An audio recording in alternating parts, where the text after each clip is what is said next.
Life is part negative, so we got to talk about the negative. And this subject is called diseases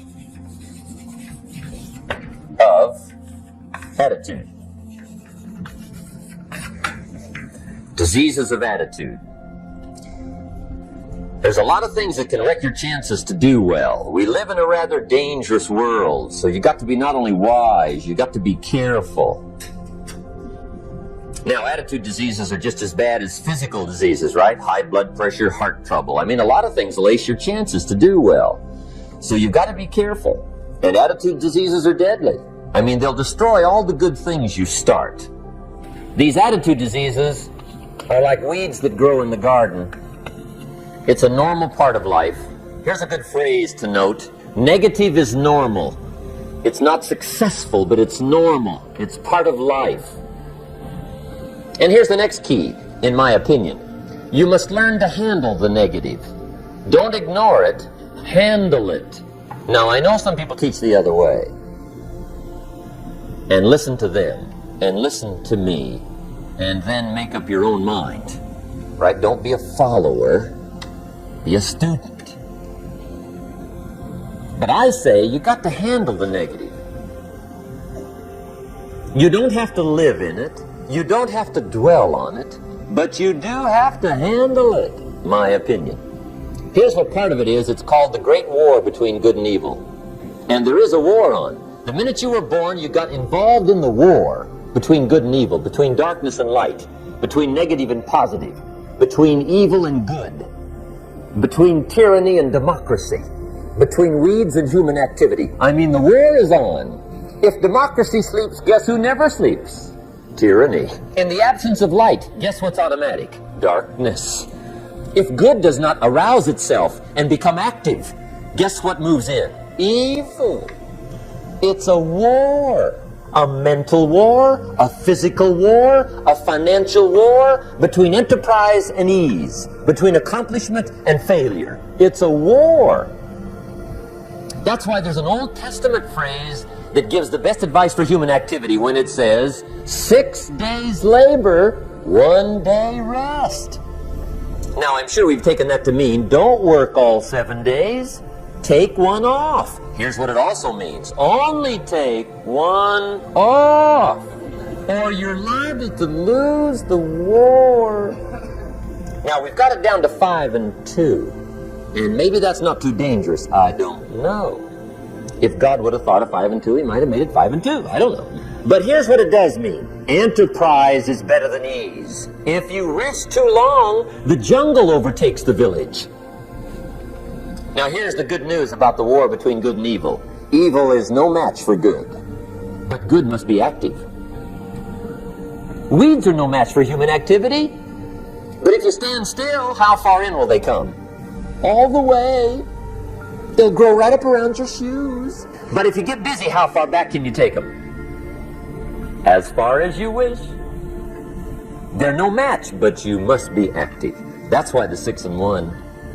Make sure you're not losing the war by taking off too much. Guess what the average years are after retirement? 6. Which means don't retire.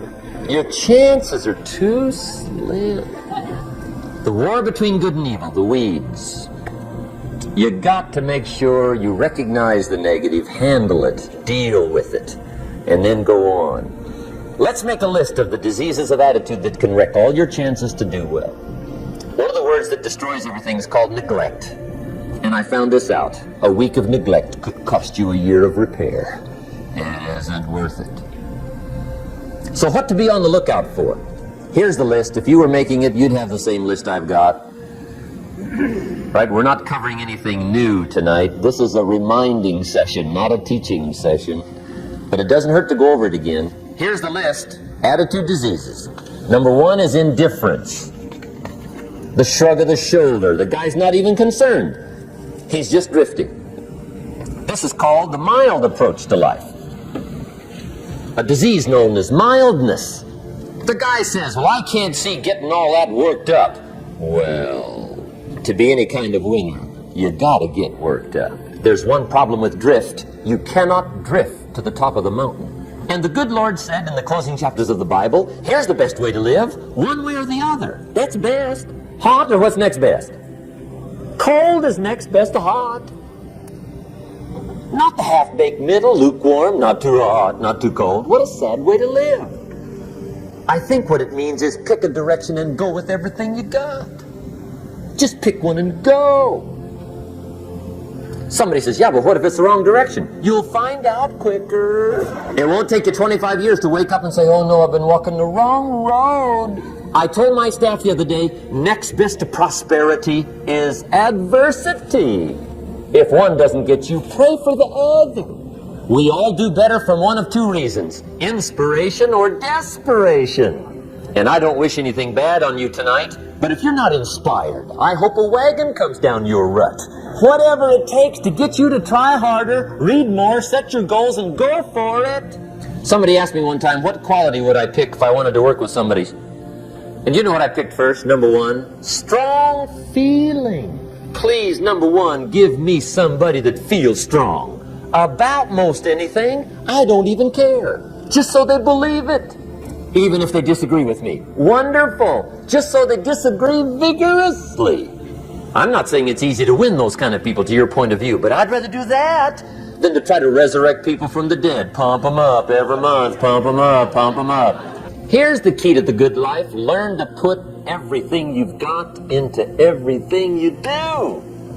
Whatever you are doing, pour it on. It will quickly open up into opportunity or quickly disclose to you that you ought to be doing something else. The delusion is, if I had a better job, I'd really pour it on. See, that's delusion. Wherever you are, pour it on. Don't give somebody half a job for a day's pay.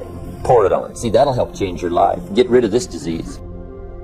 Here's the next attitude disease, indecision, mental paralysis. The guy can't make up his mind and it becomes a disease. Pretty soon he knows he's got it. The guy says, well, I know I'm on the fence. But he says, what if I get off on the wrong side? Listen, after a while it doesn't matter. Just get off. Any side will do. A life full of adventure is a life full of many decisions. The ones that turn out to be wrong give you better experience to make better decisions. So don't see how many decisions you can get out of. See how many you can get into. That's where the adventure is. So shake off this disease, indecision.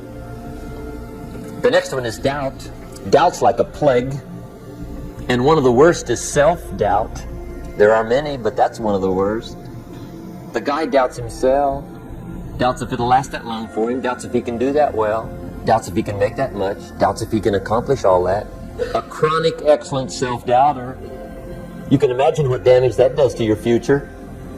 So here's the key. Turn this coin over and become a believer. And there's many things to believe in. One of the majors is yourself. The understanding of self-worth is the beginning of progress. Now, if those three don't get you, this one will. Worry. That's a devastating disease. Worry. Worry causes health problems, social problems, personal problems, family problems. It's devastating. Worry long enough, it'll drop you to your knees. Could reduce you to begging. I know how bad this one is. I used to have it bad. I used to be known as a super worrier. Not a super warrior. No, super worrier. My family wished I'd have been a warrior. I got those years to make up for. But I'll tell you what. My advice to you is do what I finally did. On worry, give it up. Who needs it? I'm not saying it's easy. I'm saying it's worth it. It took me almost 1 year to kick the worry habit, and it was not an easy year. It was one of the toughest years I ever spent, but I finally got that monkey off my back. And I discovered you could live the most incredible life free of worry. Not free of challenge, not free of difficulty, free of worry. I learned how to do it, and you can. Here's the next attitude disease, over-caution. Some people never will have much. They're too cautious. Now, you can also be too reckless, but you can also be too cautious.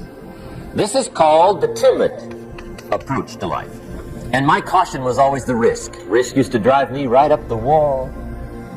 I used to say, what if this happens? It's called the language of the poor. What if this happens? And on top of that, if this was to happen, look at the fix I'd be in. I better not try. I could always ace myself out. Then I'll tell you what changed my whole life when I finally discovered it's all risky. The minute you were born, it got risky. If you think trying is risky, wait till they hand you the bill for not trying. If you think investing is risky, wait till you get the tab for not investing. See, it's all risky. Getting married is risky. Having children is risky. Going into business is risky. Investing your money is risky. It's all risky. I'll tell you how risky life is. You're not going to get out alive. The Englishman says, well, if that's the way it's going to work out, let's give it a go. Right, that's what it's for. Give it a go. Somebody says, yeah, but I'm looking for safety and security. Fine, then huddle in a corner. We'll cover you with a sheet, bring you 3 meals a day. And we'll protect you, feed you, look after you, care for you. We won't let anything happen to you. And you'll probably live to be 100. The guy said, well, yeah, I'd live to be 100. But what a way to live. Right. What a way to live, safe and secure. Don't ask for security. Ask for adventure. Better to live 30 years full of adventure than 100 years safe in the corner. And see, it's not important how long you live. What's important is how you live. The next one is pessimism. Pessimism, the deadly disease of always looking on the bad side, the problem side, the difficult side, checking all the reasons why it can't be done. The poor pessimist leads an ugly life. He doesn't try to figure out what's right. He tries to figure out what's wrong. He doesn't look for virtue. He looks for faults. And when he finds them, he's delighted. How ugly. This is the poor guy who looks through the window, doesn't see the sunset. He sees the specks on the window. And this is the poor guy, right, who rushes up, takes such leave of his senses. This guy rushes up and he says, I've got 5 good reasons why it won't work. He's so dumb he doesn't know. All he needs 1. He's got 5. To the pessimist, the glass is always half empty. To the optimist, the glass is half full. Why would the same measure affect people 2 different ways? Answer, it all depends on how you look at it. Our lives are mostly affected by the way we think things are, not the way they are. The way we think they are affects us most. The last disease, but this one is deadly.